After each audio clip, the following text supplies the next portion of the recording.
السلام عليكم ورحمة الله وبركاته. ازيكم حبايبي؟ عاملين ايه؟ يا رب تكونوا بخير. النهارده ان شاء الله باذن الله هنصور كده باذن الله في البيت الجديد ان شاء الله. يا رب ربنا يجعله عتبة خير ان شاء الله. انا كنت مأجله التصوير لما يعني يبقى في مستجد او في حاجه حصلت وكده. وانتوا عارفين ان انا غصب عني اليومين دول يعني مش مواظبه قوي في تنزيل الفيديوهات، بس ان شاء الله باذن الله يعني اللي جاي خير واللي جاي كله يعني ان شاء الله احسن باذن الله ان شاء الله. النهارده اللهم صل على النبي، تعالوا بقى نشوف احنا وصلنا لايه، لان قالوا لي يا بسمة عرفينا انت وصلت لايه ومشينا معاكي خطوه بخطوه. احنا المره اللي فاتت كان يعني جزء بس بسيط كده من المدخل هو اللي كان معمول. هما هنا كملوا المدخل كده بالشكل ده. انا هعمله اصلا للمستوى ده اللي هو ارتفاع 2 متر من الارض، حلو قوي. مش محتاجه ان انا اعمل فوق هيتكمل ان شاء الله باذن الله نقاشه. هنكمله نقاشه هيدهن يعني وكده. وكمان هنا اللهم صل على النبي عملنا الارضيه اتبلطناها سيراميك. هي كانت اللي هو البلاط ده تمام، فاحنا بلطناها سيراميك، بس الجزئيه دي ما بلطناهاش على ما نقصر البوابه، عشان يبقى يعني عارفين اللي هو يبقى البوابه تعرف تتفتح وتتقفل لحد ما نقصرها، عشان طبعا ما ينفعش تتبلط والبوابه تفضل مفتوحه. فاهمين؟ وفاضل برضو العمود دوت اللي هو يتعمل يتسرمك وخلاص. وكده يعتبر المدخل اللي هي الطلعه الاولانيه دي خلصانه. هنا ان شاء الله باذن الله هعمل الثلاث سلمات دول رخام. يعني انا جايبه لهم الرخام بتاعهم، هنعملهم رخام عشان يبقى شكلهم كده منور وشكلهم حلو. كمان مع في بره برضو برضو بره يعني في 3 سلمات، فان شاء الله باذن الله برضو هنعملهم مع بعض دول ودول يكونوا رخام. وركبنا كمان اللهم صل على النبي الطبلات دي ما شاء الله تبارك الله، اللي هي بداية يعني سورة ياسين وآية الكرسي وبداية سورة الرحمن اهو اليمة دي كده. وكمان هنا برضو ركبنا ما شاء الله ولا قوة الا بالله. يعني بصوا، ألا بذكر الله تطمئن القلوب. طبعا ما فيش احسن من ذكر ربنا سبحانه وتعالى. اللهم صل على النبي. جيت هنا بس يلا ننزل. والسيراميك ده عايزه اقول لكم بصوا حاجه كده تحفه ما شاء الله ما شاء الله، جميل جدا جدا. وهو ما شاء الله بارز، مش بس يعني كانه حجري كده. السيراميك دوت ما شاء الله بارز كده كانه حجري، فشكله بصراحه ما شاء الله ما شاء الله جميل جدا جدا. فاحنا عملنا دي بقى هنا سيراميك كده اهو. هنا طبعا يعني بصوا الدنيا متهرجله اخر حاجه. وهنا برضو عملنا السيراميك. هنا بقى في مسقط صغير كده اهو، عليه شباك المطبخ وشباك الحمام. المسقط دوت عليه الشباكين الاتنين.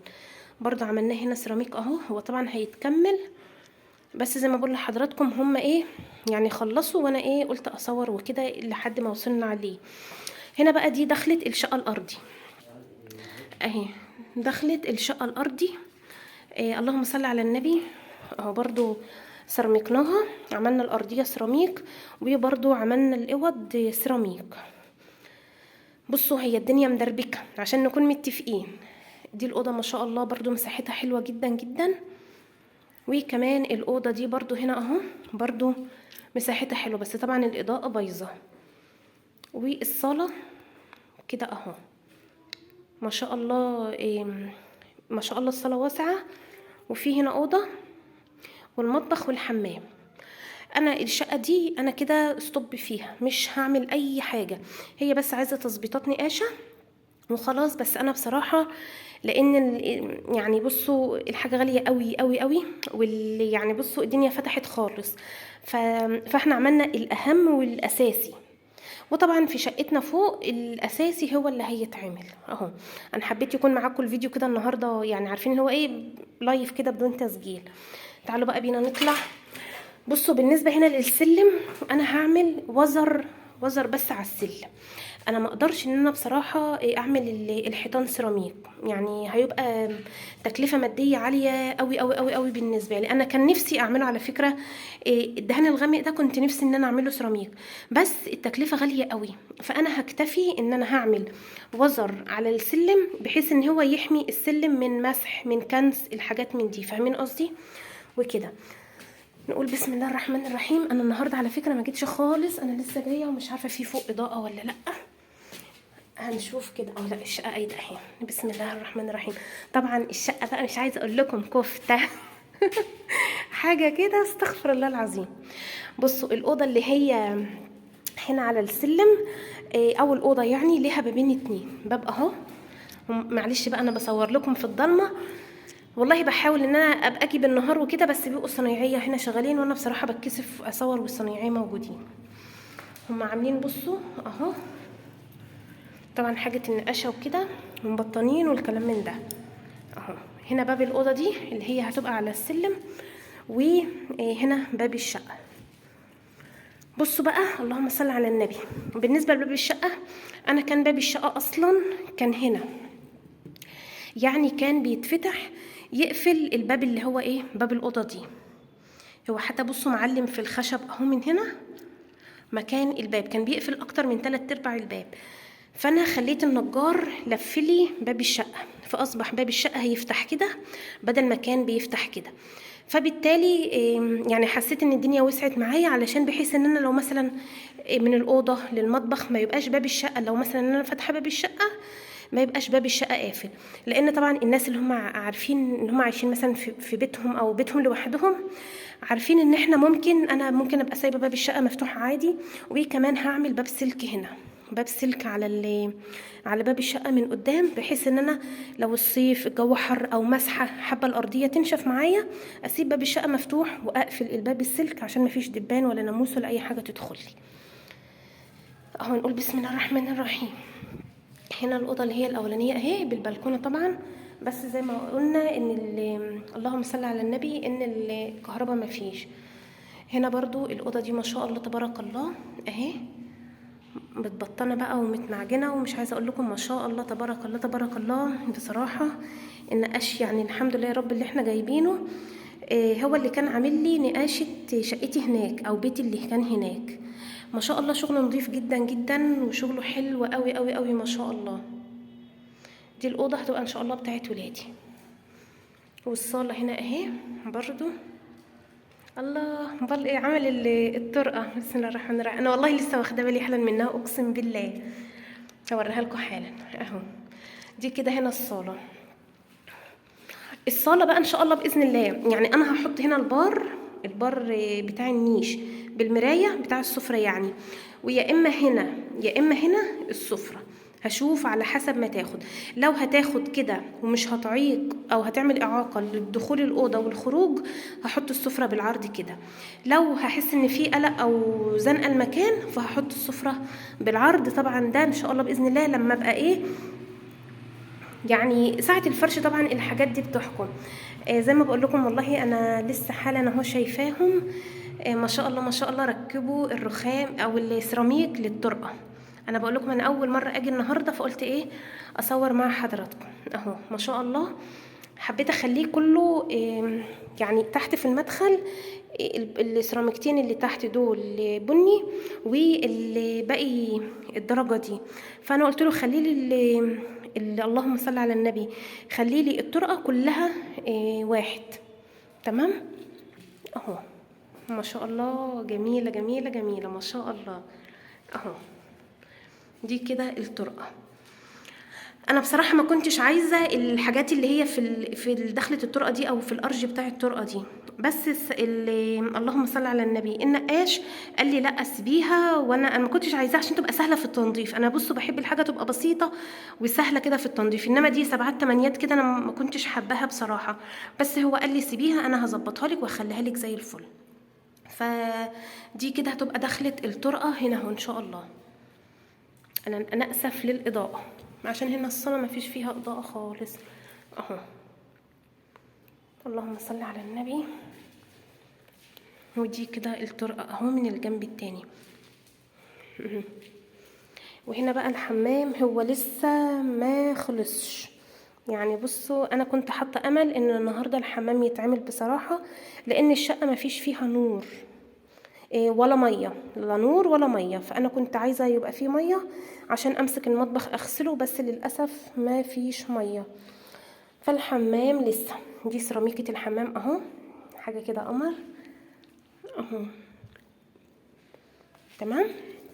طبعا المطبخ القمر العسل بتاعنا. استنوا ما ناخد بسم الله الرحمن الرحيم. دي طبعا الغرفه اللي هتبقى غرفه نومي اهو ان شاء الله باذن الله.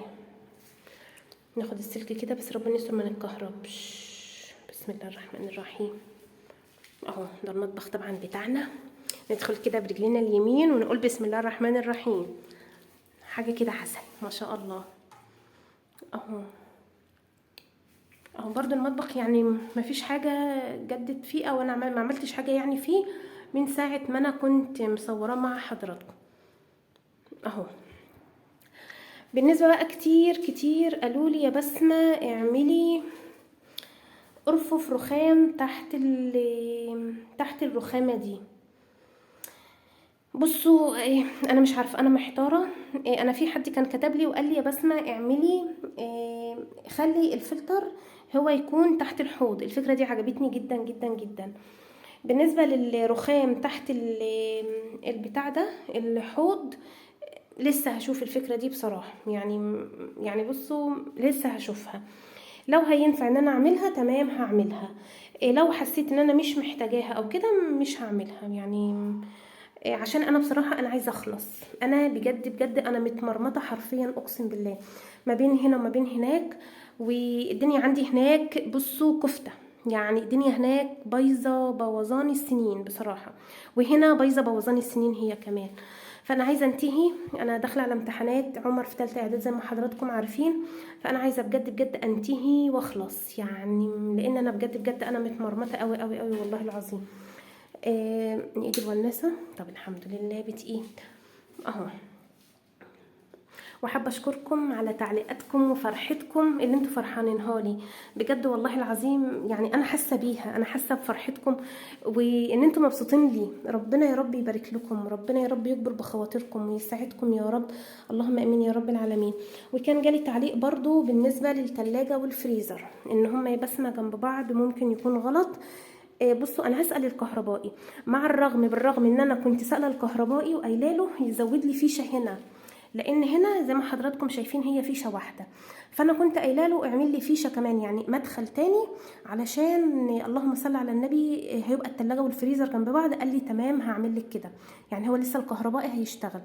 وبالنسبه للوشوش طبعا الوشوش هتتغير. يعني بصوا انا يعني عملت كل التظبيطات دي والتوضيبات دي. فانا ان شاء الله باذن الله هجيب وشوش تمشي مع دهان الشقه الجديد ومع الشقه الجديده ان شاء الله باذن الله. فانا اكيد هغير الوشوش بتاعه الكهرباء دي وهجيب وشوش جديده. وفي تظبيطات برده في الكهرباء ان شاء الله باذن الله هيظبطها لي. فبرضه هساله تاني هقول له هل هيبقى في غلط او قلق ان الفريزر والتلاجة يكونوا جنب بعض. اللي هيقول لي عليه طبعا انا هسمع الكلام يعني، وهو ادرى بشؤونه يعني هو ادرى بشغله. فان شاء الله باذن الله. وبالنسبه للرخامه دي كان حد قال لي برضو يا بسمه اعملي ليها وزره عشان لو هتصفي عليها مواعين. انا مش هو قال لي هي صفايه بس انا مش هصفي عليها مواعين.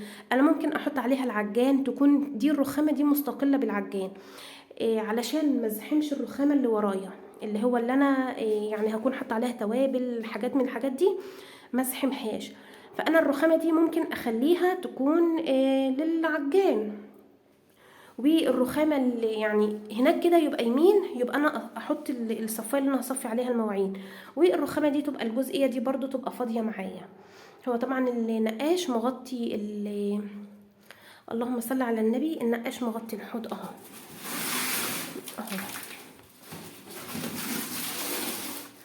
الحوض مقاسه كام انا والله ما مش عارفه يعني. هو انا قلت له عايزه هو استني بسم الله الرحمن الرحيم اعتقد 50 ولسه ما لزقتهاش يعني هي لسه ما اتلزقتش. نرجع تاني كل حاجه في مكانها اهو. بس ده كده يبقى ايه؟ يبقى المطبخ بتاعنا. بالنسبه لصرف الغساله ان شاء الله باذن الله انا جوزي هيعمل الصرف هيبقى 2 صرفين. يعني في حاجه بتتشري بيبقى بيخلي الصرف ده 2. فان شاء الله باذن الله هو يعني هيعملها لي عشان جوزي يعني بيعرف في السباكه وكده. فان شاء الله باذن الله هو هيعملها لي وبرضو دخلة المية، مدخل المية اللي هي الحنفية دي برضو هتبقى 2، وهيتفتح فتحة هنا عشان المية توصل للغسالتين، وفتحة هنا علشان الصرف برضو يوصل للغسالتين الاتنين.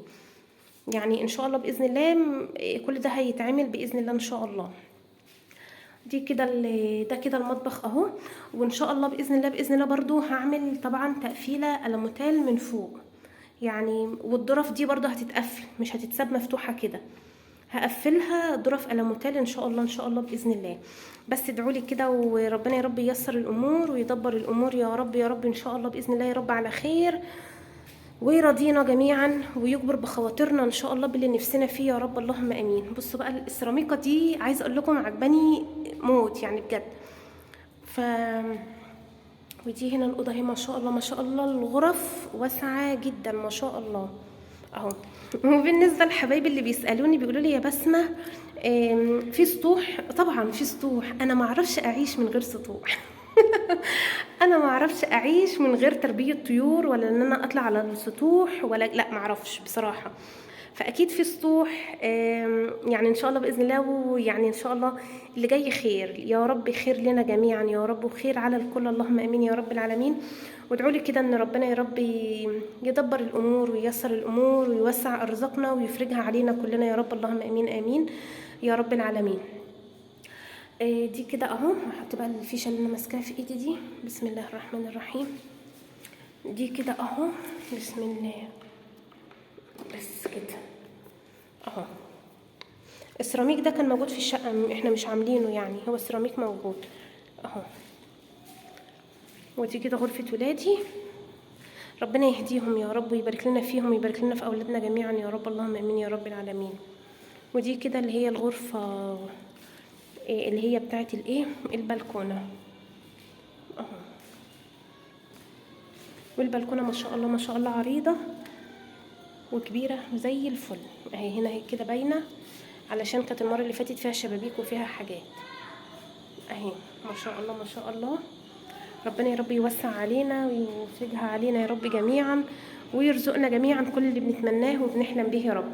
طبعا السلم ده مطلع على السطوح فوق، بس الدنيا ضلمه زي ما حضراتكم عارفين، انما في سطوح، ويعني الحمد لله الحمد لله يا رب، ربنا يرضينا جميعا يا رب اللهم امين. ده كده الفيديو بتاعي النهارده، وده كده التطورات، اخر التطورات، لان زي ما بقول لحضراتكم انا طول النهار كنت فاصله، ما كنتش قادره بجد يعني، ولا حتى قادره ان انا انزل اجي هنا، فلسه جايه حالا. ده كده الفيديو بتاعي معاكم النهارده، يا رب يا حبايب قلبي الفيديو يعجبكم، ولو برضو في افكار او اي حاجه اكتبوا لي عليها. وبالنسبه لباب الحمام وباب الغرفه، يعني بصوا هما مش قصاد بعض قوي، يعني باب الحمام لاخر الدنيا هنا، وباب الغرفه للاخر اليماتي. وفي كلتا الحالتين الباب ده هيكون مقفول والباب ده هيكون مقفول. وان شاء الله باذن الله انا هعمل هنا برضو باب الموتيل علشان خاطر يبقى ايه الميه والكلام من ده. هعمل الباب الموتيل، وهنا برضو ان شاء الله باذن الله هعمل الشباك الموتيل للحمام عشان الميه وكده. والسيراميكا دي انا لسه شايفاها على فكره، بس شكلها جميل قوي اهي ما شاء الله، شكلها زي العسل. على فكره انا بتكلم بره الحمام مش جوه الحمام. شكلها جميله قوي ورسمتها رقيقه زي الفل. بس يا حبايب قلبي دي كده اخر التطورات، ولو برضو عندكم اقتراحات فيدوني وقولوا لي، واحنا بناخد افكار من بعض. بحبكم جدا في الله، اشوفكم على خير في فيديو جديد. ما تنسونيش بقى بلايك للفيديو وشير للفيديو مع اصحابكم علشان عائله قناتنا تكبر بيكم ان شاء الله باذن الله. الفتحه بقول الفتحه دي ايه، لقيتها فتحه التكييف انا اتخضيت اهو كده بس وخلاص. ادعوا لي كده ان ربنا ان شاء الله يا رب يتمها على خير ويوسع علينا جميعا يا رب اللهم امين يا رب العالمين. اشوفكم على خير، السلام عليكم ورحمه الله وبركاته.